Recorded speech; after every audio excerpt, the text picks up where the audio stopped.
अस्सलाम वालेकुम नाज़रीन, आएँ आज आपको फुल देसी माहौल दिखाते हैं कि गाँव में विलेज जिसको बोलते हैं पिंडा थावां दे विच किवें दा माहौल हुंदा है। यह देखो चलदा पानी, खेतां नूं पानी किस तरह लाइदा है,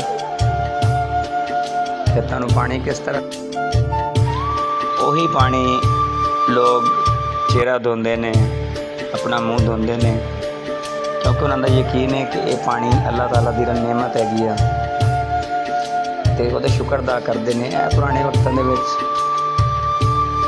इस तरीके पानी का निज़ाम होंदा सी। यह तुहाडे सामने देखो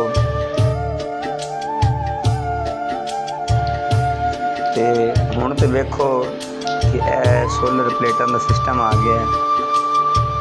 उस तो हट के बागात देखो, पानी तरीका कार लाण दा, नक्के लाने पहले खदियां दे कच्चे नक्के होंदे सी, हुण पक्के आ गए ने। यह खजियां खजूर जिहदे उपर लगदी है और ठंडे तूतां दी छां, यार बेली फुल माहौल।